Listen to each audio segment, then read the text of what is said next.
Hey everybody, it's Tuesday. It's El Nueve de Marzo. That's right. It's March 9th. Let's talk a little college basketball. Let's talk a little hockey. I have a gorgeous, gorgeous view of San Bernardino Mountains. I think it's Arrowhead Lake or Silverwood Lake or some lake.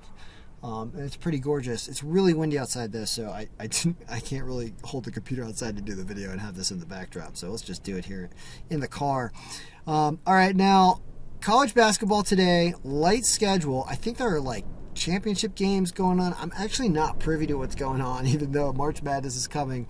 I haven't turned my attention to it yet because it's only Tuesday. I mean, Sunday is Selection Sunday. I've got 5 days. I don't have to worry about this until then. Now, games for today. We're sorting this thing by margin. Okay, so I'm seeing things like spread covers over here that are super close to 0 and right around 0 and 1. That is, I just rolled through Vegas. They are just raping my algorithm. They are just using it to its fullest potential. That's why it is so aligning with Vegas. So the question is, well, what do we do given that everything that the algorithm is spinning out is essentially what the odds are? And I guess you try to figure out, well, if there's a difference, then why is that difference? And I've also noticed this, which is when the odds makers are using the algorithm to make the odds, whenever there is a difference, that's a sign that the odds makers that are doing something with their personal capital, their own brains, their own research outside of the stats have maybe found something, and that is why there's a disparity, which makes you think that somebody else is kind of in the know or somebody else is a sharp, essentially, and they have information that you don't. So, well, that happens with Incarnate Word. First of all, these are all home teams. This is hilarious. Except for McNeese State, which we've always been but that's because they're playing Southeastern Louisiana, which is a terrible team. Incarnate Word's a terrible team, and so is Houston Baptist. Whatever religions they subscribe to, they don't subscribe to scoring points because both those teams stink.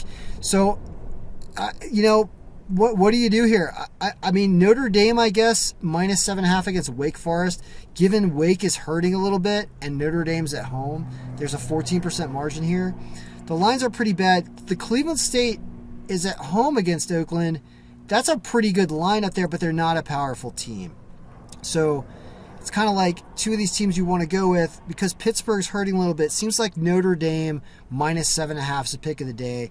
The spread covers 0, so they're going to win by about that. So, like I said, it sucks. Bad day. But because of this 85% here, that probably puts them over the hump in being at home.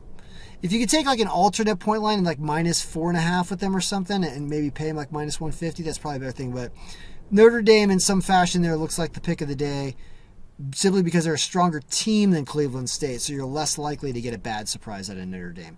So that's college basketball today is Notre Dame minus 7.5, even though I wish it was a little less with the points there. So let's talk about hockey. Some more goalies have been confirmed. Keith Kincaid, hadn't played a game since 2019 and came in late for the Rangers when Georgiev had a rough outing the other day. So they're starting him here. Yeah, he's weak goalie. That means that this Pittsburgh, what I'm saying here, Pittsburgh playing a little better.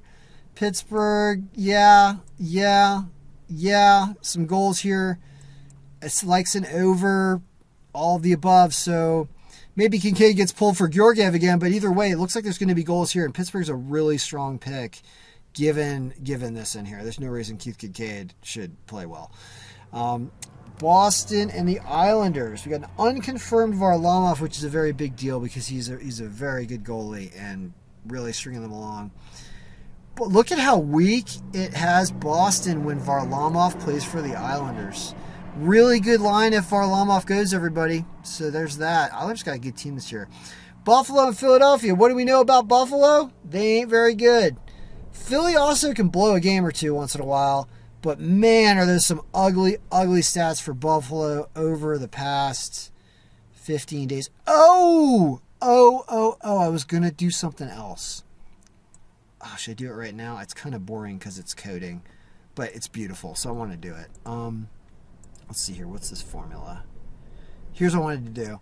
I wanted to set up... here's what we're going to do, right? Instead of just 15 days, we're going to do We're going to do like a 30-day.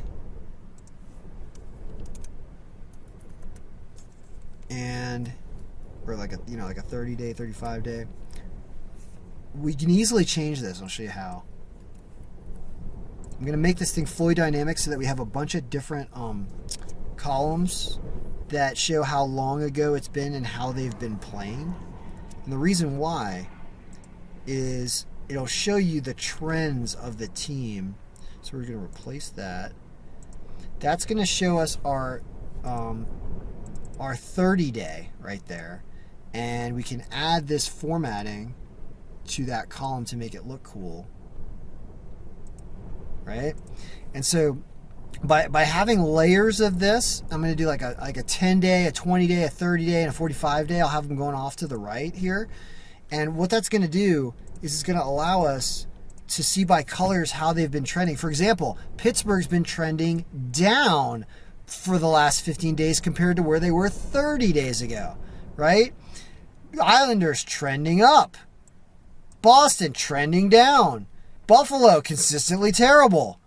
Philadelphia trending a little bit up, but they had the COVID break in there. See how cool this is? So I'm gonna put that back out and have a bunch of these so that when you have somebody who's getting greener right to left, essentially, like if it goes reddish to green this way, like red, green, like that means a team is getting hotter. Consistent Carolina. Getting worse Columbus. Getting worse Florida. Oh, they had a tough schedule though too. Getting better Tampa Bay. Flatlining a little bit. Getting a little better Dallas. Like, this is going to be fun, right? So, are there any more games to talk about here? Philly, because Buffalo is terrible. Yeah, I mean, but look at the line. Everyone knows Buffalo is terrible, so there's not really a line there for you. Jersey and Washington, I'm not surprised that it likes Washington all the way around. Vanacek's already confirmed against Wedgwood. This is a really strong pick for the Caps, although they're minus 190. But it does think they cover the minus 1.5. Huge win for Carolina over Nashville here because you got some weak goalies. Expect an over in this game. Rene's not been playing well. Yeah, I like an over because the Carolina line's not that great. Florida and Columbus. Yeah, it should like Florida. See, there's two teams are both on the schneid here. Kind of makes you want to see an under, even though this is not saying an under. It's saying 6.1 goals, but 6 goals about. But these teams' weakness and good reasonable goaltending makes me think that this game actually hits an under. Where'd that go? The Florida Columbus. Although Florida can't score, but whatever. Winnipeg and Toronto. Whoa. I did not expect that. And under a 3-2 game, and Toronto, that's with Hellebuck playing. This game has really strong goaltenders with Hellebuck. Both really strong teams. I can see how this, I bet you the over-under for this game is set at 6. Let's look. It's set at, by the way, I'm not betting at all today. I'm in California. Like, there's no betting. It's set at 6 or 6.5. Dude, that is an under. Dude, that's right. I'm saying dude. Dude, that is an under right there. These goaltendies are good. These teams have good defenses. They're strong. That's going to be an under. And you can get under 6.5 maybe for even money. I would do that if I was betting, but I'm not. Tampa Bay and Detroit. That's right. -0.4 for the Red Wings. Somehow the Red Wings are going to put something in their own net before the game even starts to give them a negative score. Maybe that's like when they have the emergency goaltender and he can't play. They just deduct a goal from your team or something. I don't know what's happening here. They're so bad that Tampa Bay has no choice but to beat them into negative infinity. That is a bad team. So -340 is funny, makes it unbettable basically. Because it's hockey and anybody can happen and play a defensive game. You can't start messing around taking Tampa Bay -3 or something because this is hockey. They just have to win the game. So it makes it unbettable, in my opinion. You probably get an under in games like this, actually, because Detroit understands that they're a huge dog. So they're going to have to cluster up defensively, and that's probably what happens. You end up with like a 3-1 game or something. Chicago and Dallas, you can see that Dallas is really bad. And Chicago doesn't score a ton of goals, but they're going to probably win this game. And they're an underdog. Why? Well, that's pick of the day material right there. Look, they're a better team. They're supposed to win. They're supposed to win by 1.2 goals. They have a better goalie. They're only on the road. Why are they a dog? That's a nice late pick right there. Chicago plus 128. So yeah. So that's the update from the lake. Good luck, everybody. May all your picks be winning. Yeah, it's a little too windy out here to record with the computer. The computer almost blew out of my hands over this railing when I just brought it out here to test to see if I could do it. Whoa! I can. But the view is spectacular. Silverwood, Arrowhead Lake, something like that. One of the two. I'll have to look at the names. San Bernardino Mountains. It's breezy, but it's